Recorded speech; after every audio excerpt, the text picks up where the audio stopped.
He said, yeah, it's just stressing me out.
Well, I ain't no Albert Einstein, but I feel that something's wrong. Yes, it is. No, I ain't no Albert Einstein. I just feel that something's wrong.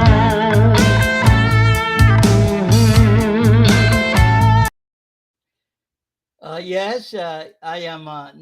Just let me see that I am trying to come in.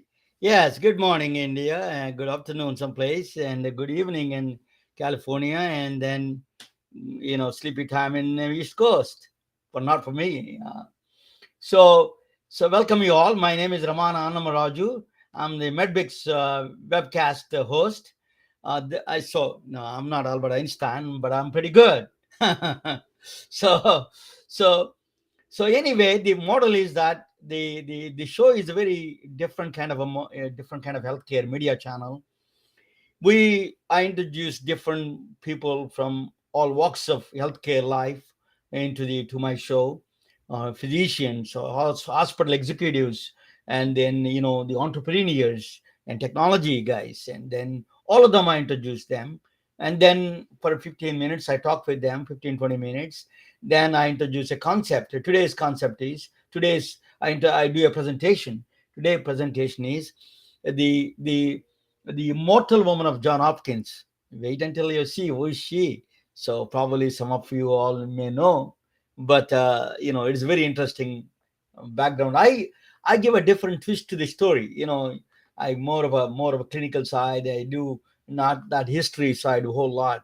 I just talk about what is the clinical significance of that. And I'm not a physician, but I do. I came from physics background. I have a master's in physics. I have a master. I did a nuclear engineering. I did a computer science. So I did quite a bit of studies. But more important is I spent 30 years in healthcare. I understood from a basic selling EKGs to all the way to PET CT scans. I understood the entire spectrum involved in IPAs and the HMOs. So name it. So I saw everything in healthcare. You can see and unseen things. So welcome you all. I so actually the present today's guest is a very relevant topic because mental health is a big crisis. It's a catastrophic thing, and we are on the edge of a catastrophe, in my view. The kids are killing kids. There's a lot of violence in the airports and the in the airlines, and you see a lot of people are antsy and they're very they're showing a lot of frustrations. How do you solve this problem? So we don't have any nobody is giving a from the above, from the central or any other policies. There is no general policy that how to solve this problem, massive problem. Everybody is talking about it, but there are no solutions to it. So the today's guest, that she's trying to do solve some problem, those kind of problems. Her name is Catedra Phillips. Let me introduce you. Let me bring her to the to the scene. Cathedra, let me 1 second. I'm going to bring a Cathedra to the Cathedra. Welcome to Bed Big Subcast. Thank you for having me, Romana. Yeah, thank you. So give me some, your journey into this. Before I get into the your neuroscience journey, the entrepreneurship in science or mental health. What is a Where were you born? Are you from Atlanta? Where are you from? And what is your background a little bit? Yes, I am born and raised. I'm an Atlanta native, and I'm still here in the city of Atlanta.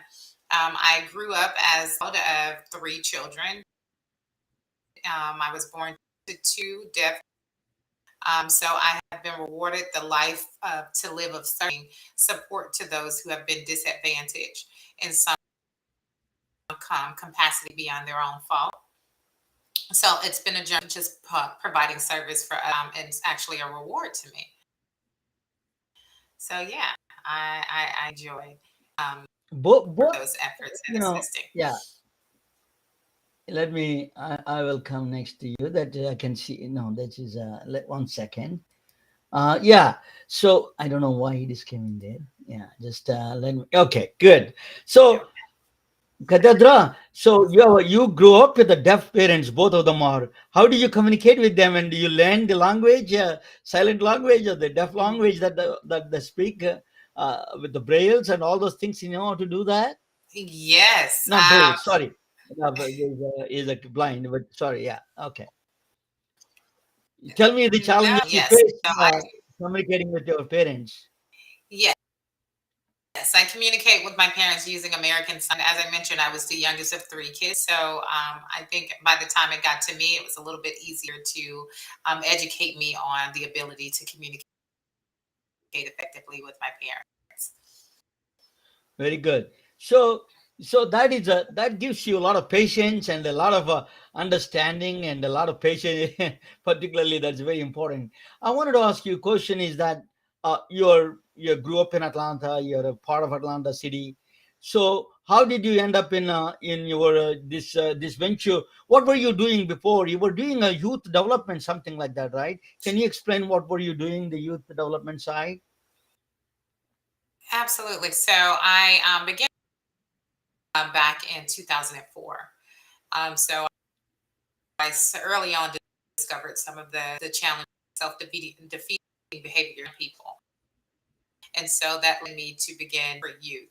And the journey continues. I am still actively doing youth development work with an organization called A-Reach. And it's just always been an innovative program where we learn how to advance and be more effective in our efforts in assisting young people in their development. Very good. So, how did you end up? What took you to this neuroscience venture into neuroscience, and how did you get into this? Yeah, explain to me what are you doing in Neuro Cafe? How did you enter into this?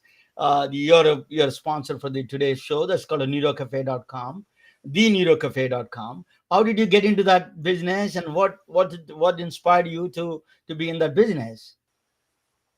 So, as I mentioned, it's been a journey of innovations. We've always wanted to be more effective. So we discovered that mental health is or the fundamental source of anyone's existence. So we wanted to take an approach that will really help gain the tools to be able to overcome uh, life challenges and things of that nature. So I discovered through a good friend and mentor emulating technologies and how those training the mental state and manipulating brainwave activity could really help accelerate the and better mental health. And I began practicing meditation myself. However, I'm aware that the traditional meditation can be quite challenging. So I was excited to discover about the effectiveness of these technologies. And so we incorporated these technologies to provide a relaxation service, but not only just relaxation, but also a training of individuals identify how to build regulatory skills. What do you think of the role of technology in the brain training program? Why there is a why I can sit down at home and meditate? Why do I need a technology? Is another pressure to me. Why do you think that is needed in the mental relaxation side? Oh, I feel that the technology tools are a huge assistance to advance the service. We use virtual reality. The goggles that you wear during that experience automatically shuts out any distractions and to really immerse in what is in front of them and to really tune into some self-awareness experience there. And with the neurofeedback exercise, it's active feedback. So more aware and you're building confidence and building memory muscle having the experience, which is a progressive tool to help to ensure that they all can develop and deep their attempts in meditation.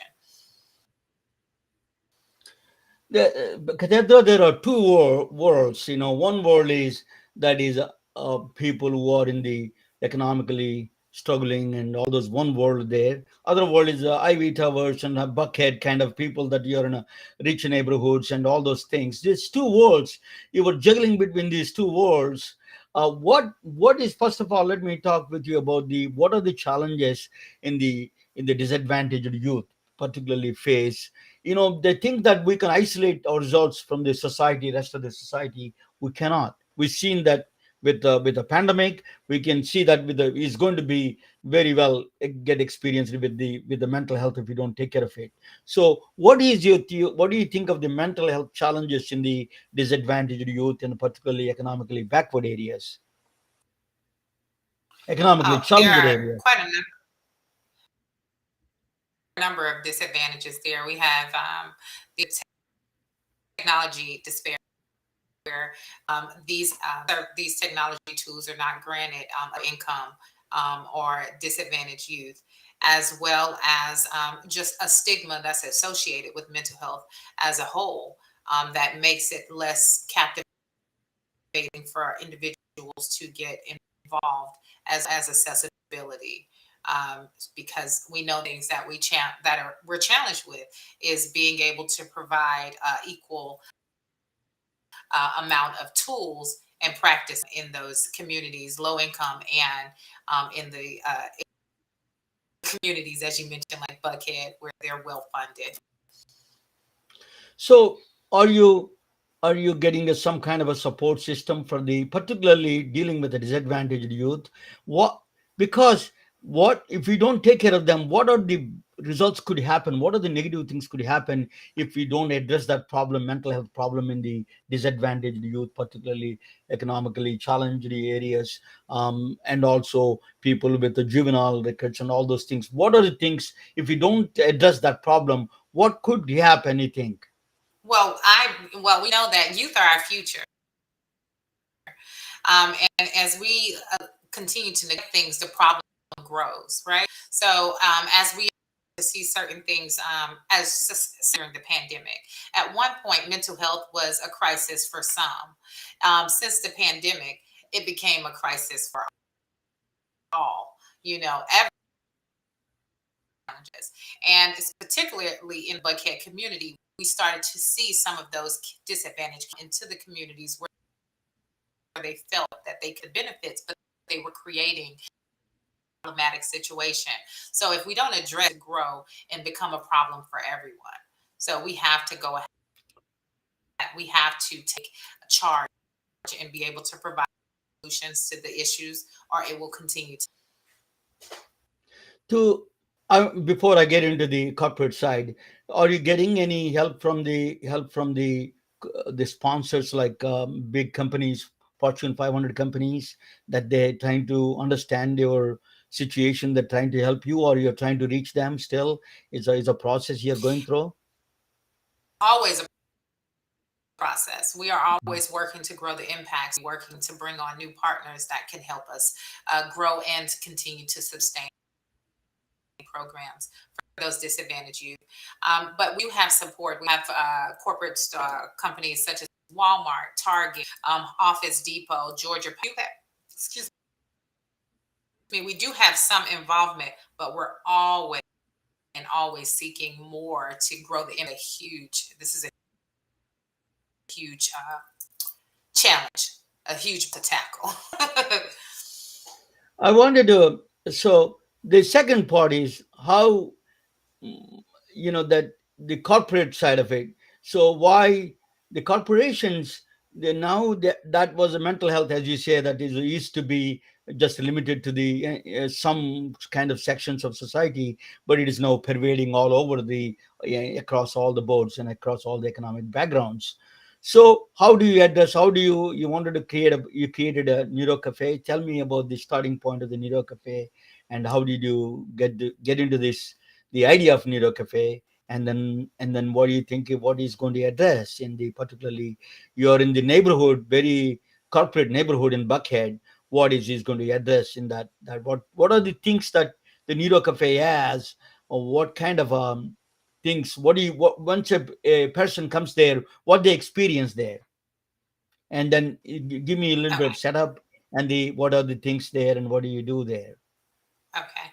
So the first question is, why did we incorporate Neuro Cafe, and did we feel it would be beneficial to our youth development attempt? One, we wanted to, as in we mentioned, that there is a mental health crisis for all. About it because we know that the services that we provide are very effective. That we should open to the general public and provide a mass supply of relaxation and also the training advantages to the general reason we opened. Another reason, a main reason we opened, was to allow understand what it is that we want for income communities. So we allow people to come in and experience the neuro meditation service, but then to also to be supportive in what we're doing in our efforts in those communities where those kids are disadvantaged.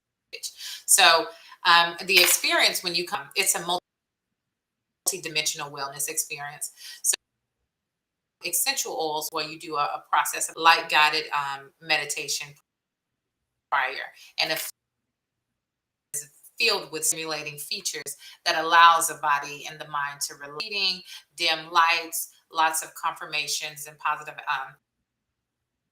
things in the walls and things of that nature, all those good things. And then we take you to analyzing the virtual reality heads. When you go into that experience, that is relaxed, lots of colors, lots of compassionate voice, things of that nature. And those things are working to manipulate those brain waves to produce hormones. And then we're also rewatching the inventory with all the positive affirmations that you are taking in during that experience. You're complete with the immersive portion of the experience. You go into a journaling aspect where it's a mindfulness and self-compassion experience where you're just reflecting back on things to help you build more of that positivity and that in the think to the neurofeedback exercise, which sometimes is not the most favorite, but the most effective, what we believe. And in that experience, it allows the individuals to wear a EEG headband where they're monitoring their brain waves and they're understanding how to regulate back and forth from their alpha to beta entry in the beginning stages of their neuro meditation. They're asked to do a focus, and we train them to understand what that focus experience is, and then a relaxation, and we encourage and train them to do that as well. And then once they're concluded in that exercise, we have an affirmation wall. Say affirmations to themselves, and then they come out into the space and we give them tea smoothies. We have mood enhancing tea-based smoothies where we utilize certain teas that enhance moods and lots of fresh fruit and honey and things of that nature to complete their experience. It's a You're trying wraparound. to, very good. You're trying to do stimulate all the senses and all the All the five senses. senses. Yes.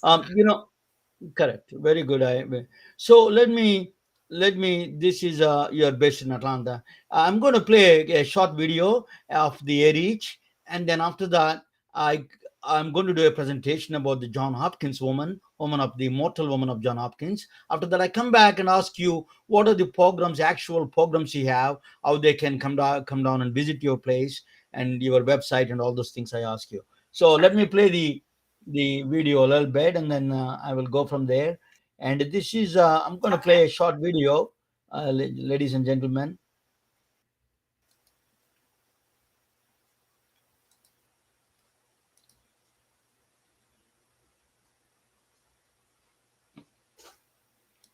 Just to be patient with me a little bit, and sometimes just a minute, and I'm going to play that video.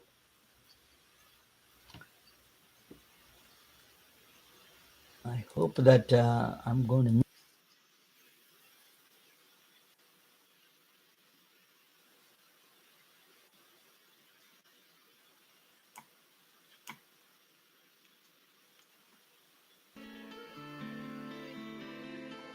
I've been focusing on me. Now I live and feel so free. Taking time to meditate. Now my mind is wide awake. Yeah, masterminded with a reach. Masterminded with. Most of us have to settle for simply good instead of incredible. But what if we could change that by hacking our mental software and giving ourselves capabilities we weren't born with? Being in the zone, it's essentially just focused attention and the ability to not be distracted. It's what allows you to really develop perfection in any skill. Just change the idea in your mind that instead of swinging it like that, it's going to start swinging like this in a different direction. Oh my Mentally. heavens. Trying to do is to give you the ability to control your mind and your mental state. Feel so free. Taking time to meditate. Now my mind is wide awake. Yeah, masterminded. Was doing independent research on brain waves and touch tone frequencies and external stimulation. Using virtual reality and augmented reality can definitely create shifts in your wavelength. Lately I've been searching for my diamond. Audio Jungle.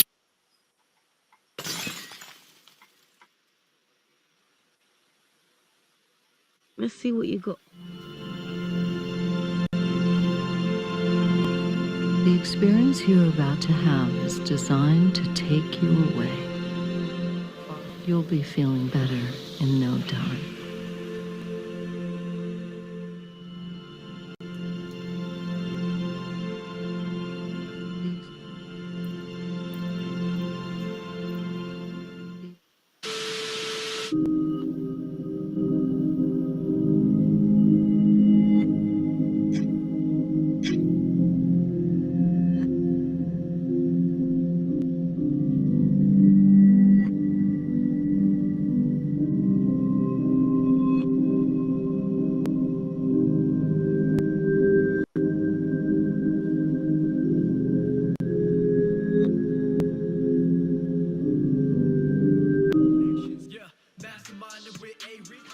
I think it's going to be a good tool for kids. Reharmonize that child into their natural state. And the more often that they do that, the more it will come naturally. So I'm very excited about your product. I am never passing time when we masterminded with a reach.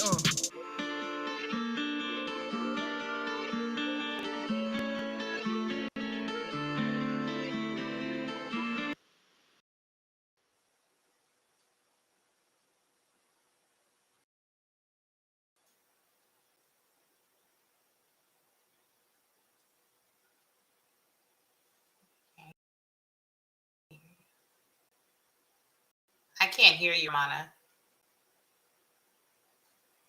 Can't hear you.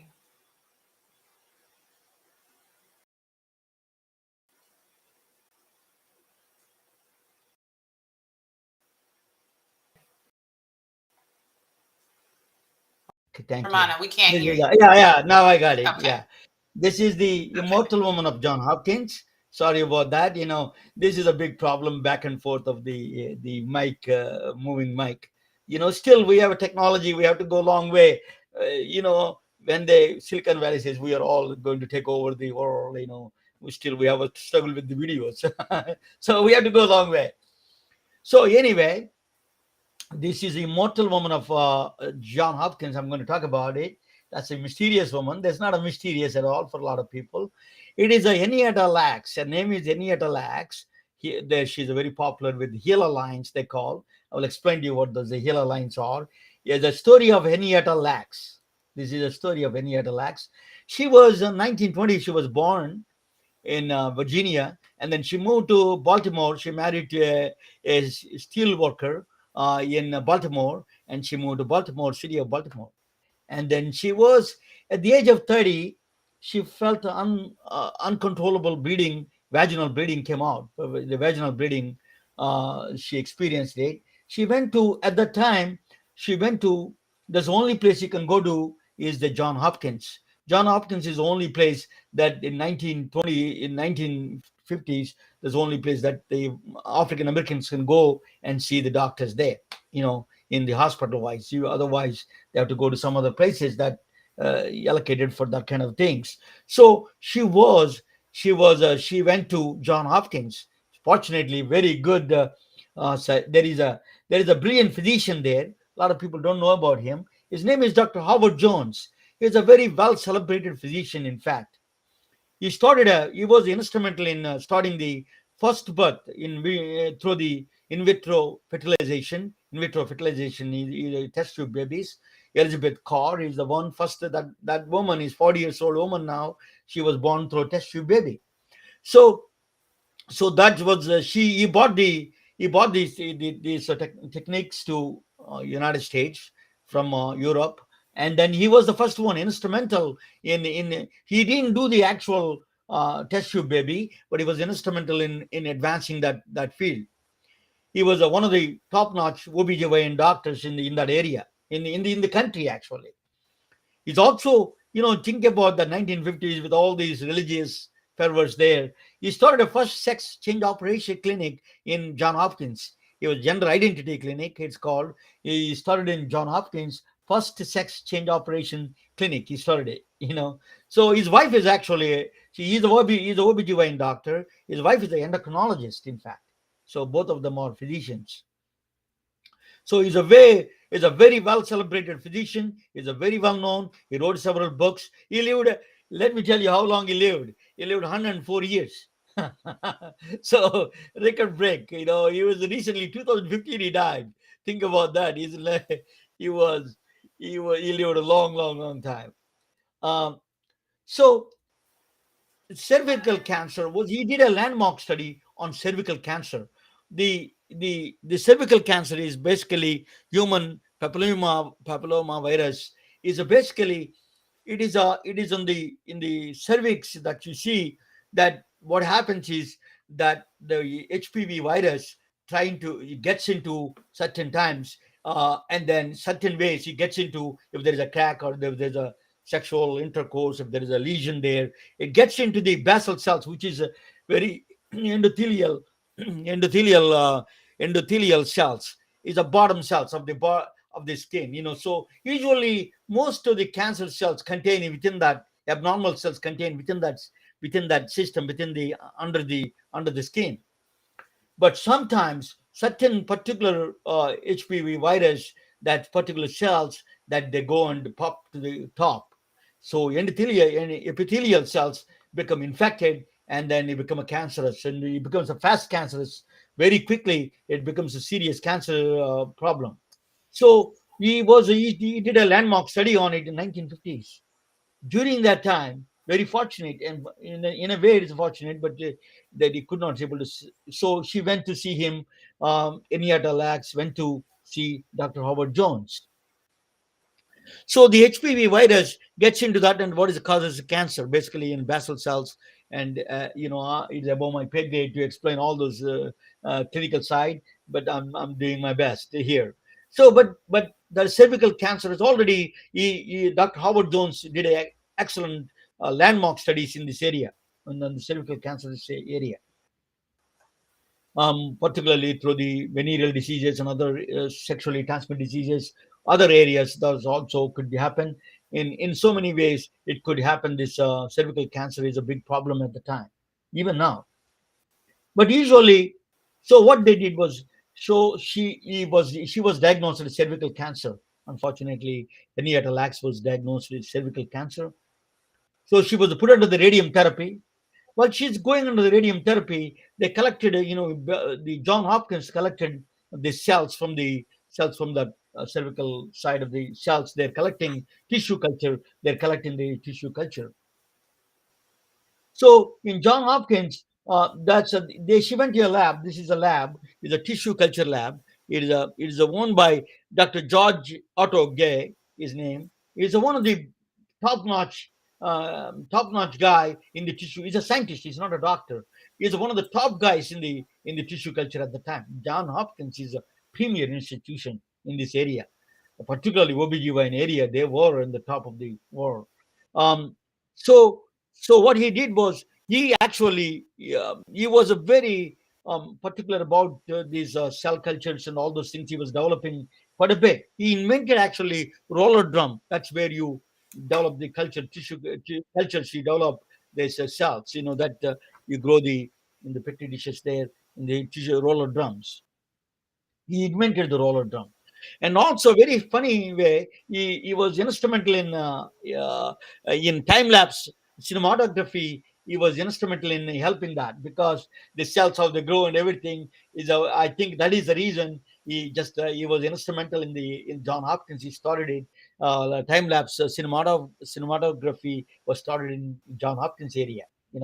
Then actually electron microscope was invented during the time. It was used in, actually, from the first time in John Hopkins, is used in the cell structures in his lab. So he was the cell structures were studied in his lab through electron microscope. That's a very advanced studies. They are way advanced to the rest of the world. So John Hopkins is a really premier institution in that area.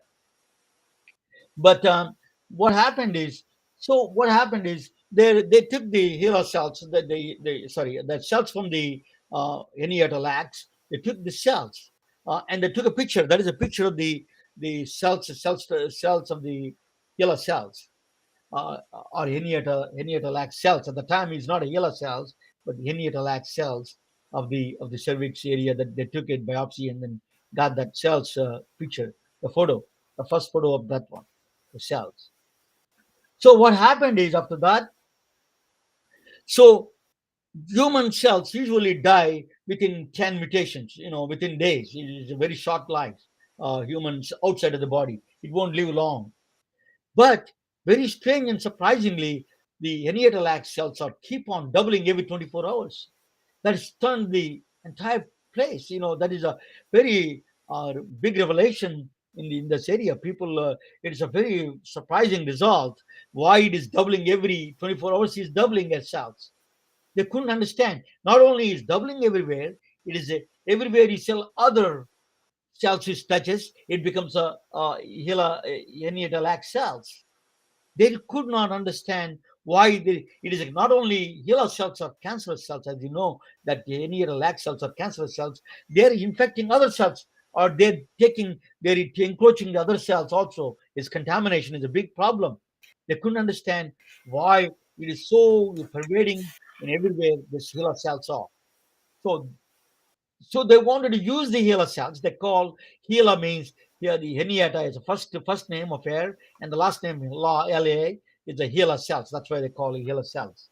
It became it became a very useful that thing. So those HeLa cells are first time that the electron microscope took an actual picture of the HeLa cells.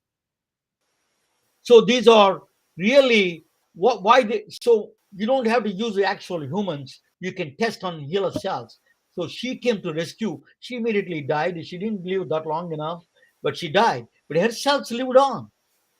So that's where the immortality of the cells came in. I will explain to you why they keep on doubling every 24 hours. So So they took that cells and then they can test it now with a human. They don't need to test the humans. They can test on. They can test with the. They don't need to test with the humans. They can test with these cells, yellow cells. So the, for example, if the drugs are working or not, pharmaceutical drugs are working or not, that's they can test on the cells. And then toxins, for example, people are exposed to toxins. Husband wife killing each other in arsenics. You can find out how the cells react. So this kind of a toxins environment where is a lot of radiation toxins. That all of them are very radiation toxic is the toxins and everything. It can be radiation can be harmful to the cells. You can study that hormones, for example, and viruses how they affect the cells. So you don't have to test from the human beings. Then the living human beings, you test from the healer cells. They came to is a beautiful, is an excellent rescue system. Is a, the our we it is a rescue for it rescued the humanity. Actually, healer cells rescued the humanity, not testing on the humans. It tested on you can test on the cells itself. So because of the testing, the healer because of healer cells, these are they're doubling everywhere, right? You can easily get it them everywhere. They're standing all over the labs around the world, around the world. So healer cell lines are available around the world. You can buy anywhere. You can take it anywhere. Nobody knows, but the John Hopkins is sending everywhere, and this is scientific advancement. I don't blame them. It did help her. It did help humanity. So they invented a polio vaccine actually tested on the HeLa cells. The polio vaccine came out of the HeLa cells. Even COVID-19, it contributed, the HeLa cells contributed to the COVID-19 vaccine. And then in HPV virus vaccine, virus vaccine, now the cervical cancer vaccine, you can take it now. HPV vaccine is developed through this one. So think about that. So there's several vaccines are on were developed through HeLa cells, through Henrietta Lacks. A, this African American woman, her cells keep on doubling every 24 hours. Those cells are subjected to these are the testing mechanisms of the scientific studies they did, and then they came out with these wonderful vaccines. Polio, I used to have a cousin when he had a polio actually when I was a kid. So I tell you that polio saved a lot of. Now we can, Bill Gates Foundation eliminated the entire polio vaccine, polio itself. So because of these vaccines, John Salk, discovered the polio, but they used the HeLa cells. COVID-19 in several studies used in HeLa cells are widely used. So then they also HeLa cells went to in Russian space station Mir is called Mir. They used it. They send it to they check it in the space how the biology affects the space radiation. For example, if because the protons that I'm a physicist, I'm going to talk a little bit protons, the high radiation, they can impact the body, and then it can, it's a lot of, it can poisonous, it can create a radiation poison. So that actually, if you see on the picture, with a 9 days exposure, these cells got affected, and then the DNA was damaged. See on the right side, in the space radiation is actually if you're sending a mission to Mars or Moon, or if you want to set up a moon or Mars in the long term international space station, or you want to set up a colony in Mars, a human colony. This you need to consider all these things. So we can check. They check it through HeLa cells. So in the space, there's a lot of radiation in the space. So that was actually the longer 9 days exposure damaged the HeLa cells quite a bit. It damaged the DNA. So once you get the damaged DNA, can cause cancers. But also zero gravity. What happens is in the on the right now we are on the earth. Right now where we are at, it is a gravity is high. So the gravity flattens the cells. You don't see them three-dimensional. Only you see two-dimensional. Looks like a two-dimensional thing. We cannot see the three-dimensional in the gravity, the Earth's gravity. So when you take to the zero gravity stage, like a International Space Station, you can see the three-dimensional structure of the yellow cells. That's the only place you can see three-dimensional cell structures. What they found out? They found out is chemotherapy doesn't work. If somebody gets a cancer in the Mars colony, you cannot get the treatment. Is it because these three-dimensional structures are resistant to chemotherapy? That's what they found out. It's a very interesting observation. So there is a lot of these HeLa cells observed. This is helping us how this future space travel. In fact, you know, the woman was born in the 1920s, helping us how to do the space travel to the Mars or space travel to the other planets. In fact, so so these so that is University of Washington. They came out the study, so they found out why this. What is immortal about it? Why your cells are so special? Not everybody's cells. The guy got the lab in charge of the lab, Otto Gay. That's what he said. That he got upset. He got a cancer himself, and then he was upset. His cell lines were not living. They didn't take his cells. He was upset that how come my cells are not useful. So he was the guy who found hair cells, immortal cells. His cells or itself is not useful. He was very jealous about that. So, but he died with a pancreatic cancer. He's a nice guy. He did a really great contribution. He found the Henrietta cells. That's what he discovered them, and then in 2013, University of Washington. It's a long time. It was a mystery why any lax cells are doubling every 24 hours. What is causing? It is above my pay grade, but I will explain to you a little bit what I know. It is This virus is somehow that virus is mixed up with the any other lax. It is sitting next to the oncogenes, the genes that causes cancer. So it's sitting next to is a place in the above is placed next to the oncogenes in that it's somehow embedded in that next to the oncogenes of the cancer cells of the any other cells, any other lax. So what happens is that keep on this like a gangsters recruiting other gangsters. This is big. This what he's doing is this virus is producing any lax cells keep on producing forever. So that's what it's doing.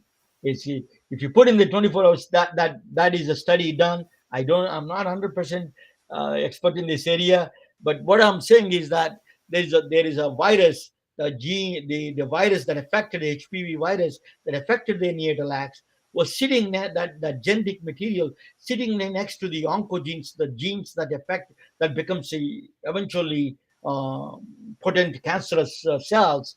It was lodged in the next to that.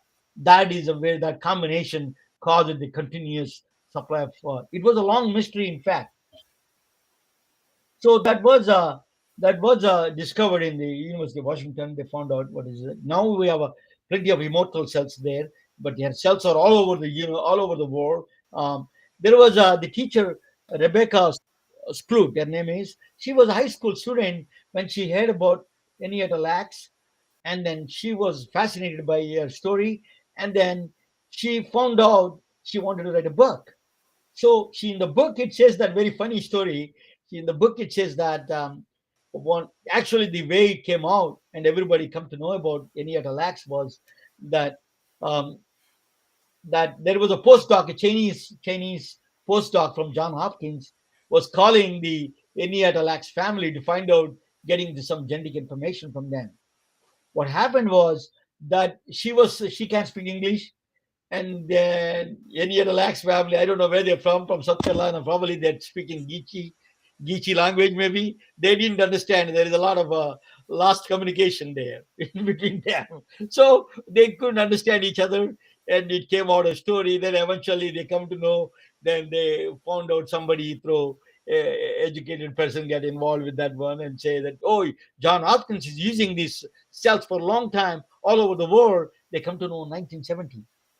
But Rebecca Skloot figured out, she came out this whole entire story. She wrote a book, the best running runaway seller in New York Times. 6 years, it was the number one seller, in the immortal cells of Henrietta Lacks.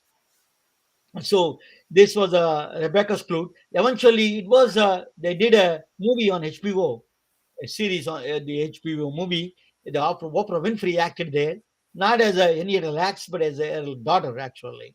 So that Henrietta, that was a movie done in HBO that is still available.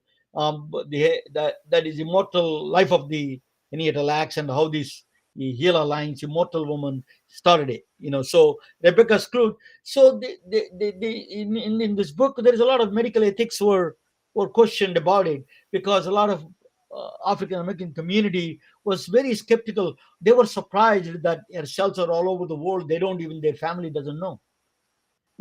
So they didn't get any benefit out of it. There is a lot of people made billions of dollars to the company. So they have not done it. They have not got benefited anything. They did not have even a health insurance. Some of the people there. This is a tragedy of the United States in that sense.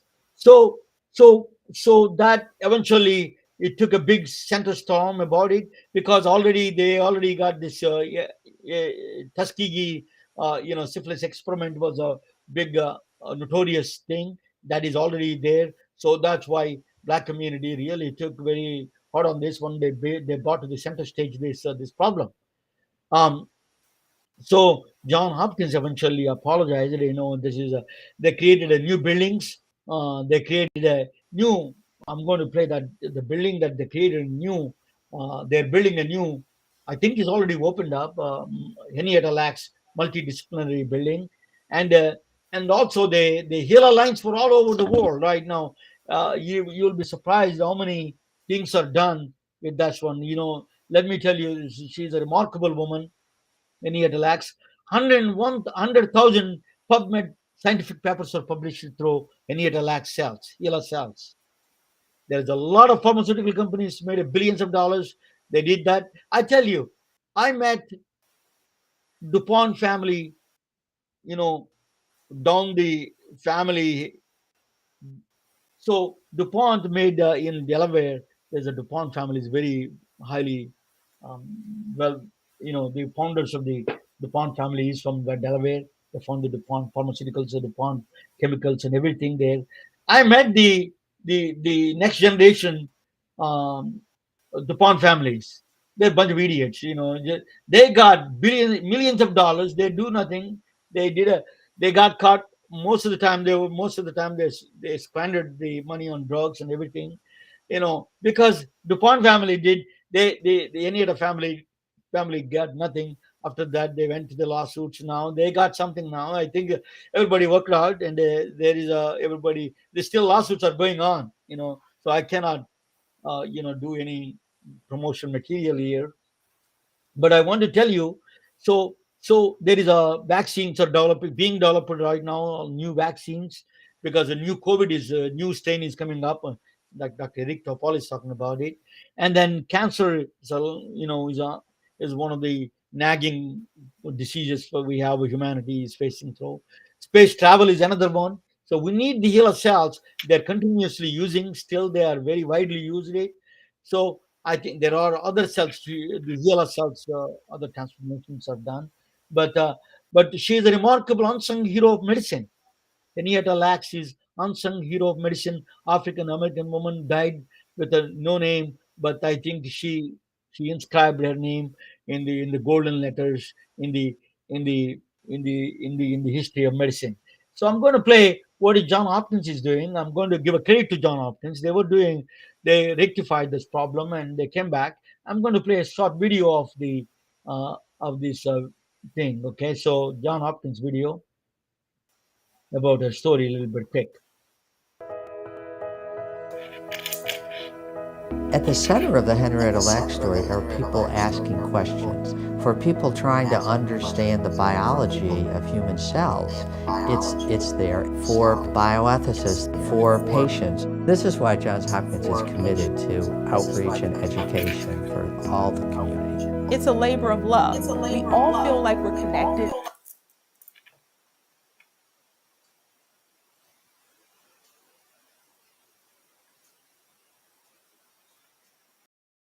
Something is it I did something. I'm trying to find what's going on. The echo sound is coming up. I hope we can see it. Okay. Woman who we call the mother of medicine. It really makes you think about how powerful an impact one person unknowingly could make. Good morning, everyone. Thank you all for coming to learn more about my great-grandmother and what her legacy has left for all of us here today. So over 60 years ago, In my capacity as the Director of Outreach for the Institute for Clinical and Translational Research, I organize educational programs related to Henrietta Lacks. And the main focus is to increase awareness of Henrietta Lacks's impact on medicine and society, to gain a better understanding of the science behind HeLa cells, and also to create an open dialogue about the social issues that were occurring around the time in which Henrietta Lacks's cells were cultured. I would say that Henrietta is probably, if not the most important, certainly one of the most important women in science and medicine. And we all learn and follow Henrietta Lacks' legacy as we contribute to research and medicine. Henrietta Lacks was a 31-year-old woman admitted to Johns Hopkins in 1951 for the diagnosis and treatment of cervical cancer. Unfortunately, she had a very aggressive cancer, and within a year, she had died. As part of the care she received at Johns Hopkins, the cells from her cervix were brought into a laboratory and cultured and have become the first human living cell line, which has allowed us to learn remarkable things about how human cells function. It was really, in my opinion, the launch pad, probably the greatest discovery in biomedical research in the last half of the 20th century.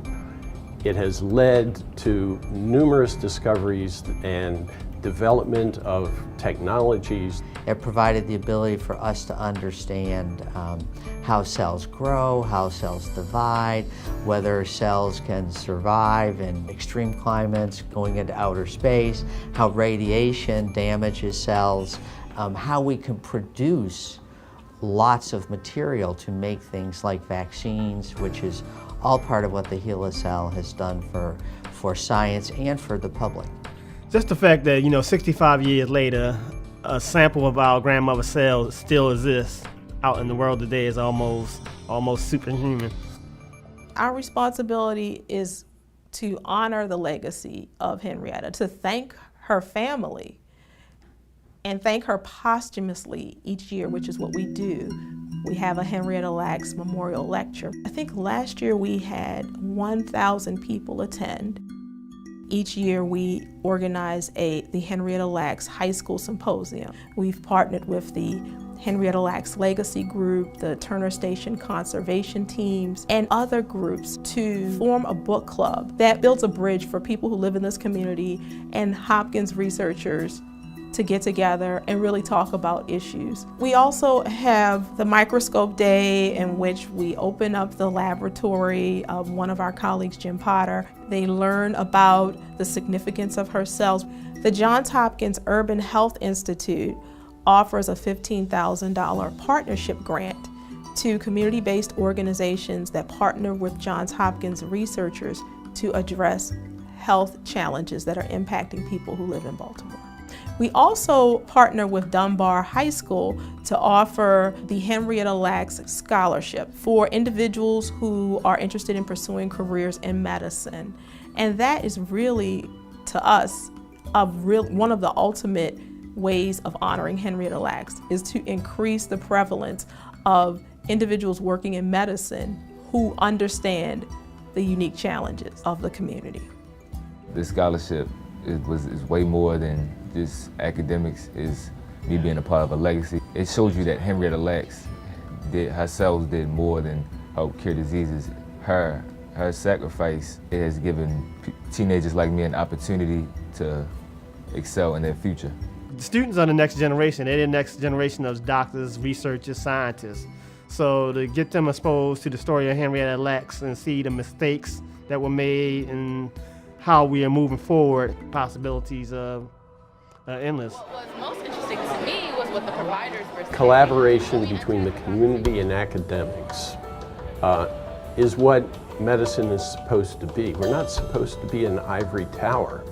We are supposed to be working with the people we serve.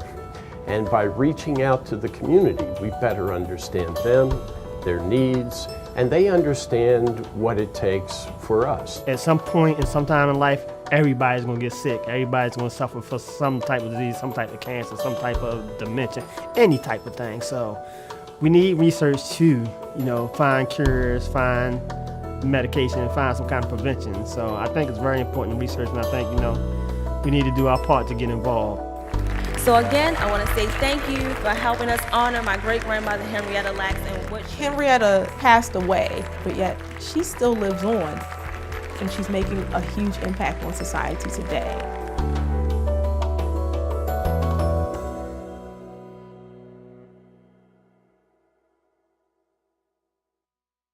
Check it out. So that is just a minute. I'm trying to. Okay. So this is a Henrietta Lacks story of Henrietta Lacks. And, it is a remarkable story. A lot of even African Americans may not know. A lot of people don't know about her, So they must know. They must need to celebrate her life. And she made an indelible mark in the history of medicine. So I wanted to bring that to let me bring so I wanted to ask my friend Catedra, just let me bring her Catedra, that what do you think of it? What do you think of the presentation? I think it was amazing. No, I just discovered today. I think it's a very mental thing, the sacrifice that she made to help educate science and viruses and illnesses that are still, growing rapidly today. So I think that was a really So your contribution as a Black woman, you're really that is understandably very emotional issue for a lot of African Americans. What they're going through. AREACH is one of your organization is started reaching that kind of the communities and helping them. So what is your program you're doing right now? Or they give me some background in your the programs that you have in your Neuro. What is your website? How do they reach you? How can they schedule you? Schedule with your Neuro Cafe place? Neuro Cafe, the programs we offer are either a 16 session or a 24 session. That will allow the brain to build the habitual behavior to regulate and, provide the services that we are the objective of the program. It is a 8-week 16 session where young people are met times a week, and we actually go into those young people who are disadvantaged and provide the services right there where it's accessible to them. For Neuro Cafe, you can find us at theneurocafe.com, and we are, as you mentioned, located in the heart of at 55 East Paces Ferry Road in Atlanta. And with our youth program, that program is AREACH, and that website is areach.org, areach.org, and tapping into us to continue to grow the impacts in those communities.